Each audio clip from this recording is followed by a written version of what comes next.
Jika kita menemukan soal seperti ini, yakni terdapat 5 buah gelas yang masing-masing gelas memiliki suhu yang berbeda-beda. Ada yang 25 derajat Celcius dan ada juga yang 35 derajat Celcius. Nah, di sini ukurannya juga berbeda-beda isinya. Ada yang berbentuk lempengan dan ada yang berbentuk granula. Nah, di sini kita menggunakan konsep laju reaksi, di mana pertanyaan yang pertama, tunjukkan gambar yang laju reaksinya hanya dipengaruhi oleh luas permukaannya saja. Nah, seperti yang kita ketahui bahwa faktor-faktor yang mempengaruhi laju reaksi diantaranya adalah ada konsentrasi, lalu ada luas permukaan bidang sentuh, dan ada suhu atau T, ada tekanan atau P, dan terakhir ada katalis. Nah, di sini yang ditanyakan laju reaksinya hanya dipengaruhi oleh luas permukaan bidangnya saja atau luas permukaannya saja. Nah, di sini berdasarkan gambar bahwa untuk mencari laju reaksi yang hanya dipengaruhi oleh luas permukaannya saja, maka kita harus cari gelas yang memiliki suhu yang sama, bentuk dan luas permukaan yang berbeda. Nah, di sini pada gelas 2 dan 3 dapat dilihat suhunya sama-sama 25 derajat Celcius. Namun di sini ukurannya berbeda ya, lempengan dan granula. Oleh karena itu di sini nomor 2 dan 3 benar ya, karena tidak ada batang pengaduk juga. Dan laju reaksinya dapat disimpulkan hanya dipengaruhi oleh luas permukaan. Sementara pada gelas yang lainnya disertai batang pengaduk. Nah, dalam hal ini batang pengaduk mempengaruhi laju reaksi karena adanya pengadukan. Oleh karena itu jawabannya 2 dan 3 ya. Nah, selanjutnya, bagaimana pengaruh luas permukaan terhadap laju reaksi? Nah, seperti yang kita ketahui di sini, untuk laju reaksi yang hanya dipengaruhi oleh luas permukaannya saja itu hanya suhunya yang sama, bentuk dan luas permukaannya berbeda.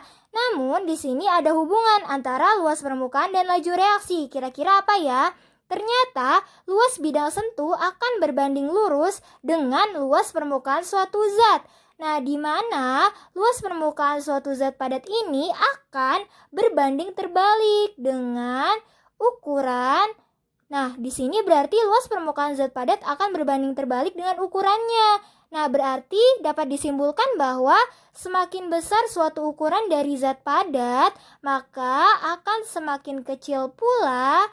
Nah, di sini luas atau semakin kecil luas dari permukaan bidangnya. Nah, berarti di sini ukuran zat padat akan berbanding terbalik dibandingkan dengan luas permukaannya. Namun, di sisi lain, semakin kecil ukuran suatu zat padat, maka akan semakin besar pula luas permukaannya. Nah, di sini berarti dapat disimpulkan bahwa luas permukaan zat padat ini akan berbanding terbalik dengan ukurannya. Nah, di sini maka dari itu dapat disimpulkan semakin banyak partikel atau semakin banyak tumbukan antara partikel-partikel dalam suatu zat padat tersebut atau semakin banyak tumbukan antar partikel yang terjadi pada suatu zat padat tersebut dan menyebabkan reaksi atau laju reaksinya akan berlangsung dengan cepat. Oleh karena itu di sini semakin kecil ukuran zat padat akan mempengaruhi besarnya luas permukaan dan oleh karena itu semakin banyak tumbukan yang terjadi yang menyebabkan laju reaksi semakin cepat. Oleh karena itu di sini luas permukaannya serbuk lebih besar dari butiran. Butiran lebih besar dari lempengan. Nah, begitu ya co-friends. Sampai jumpa di soal yang selanjutnya.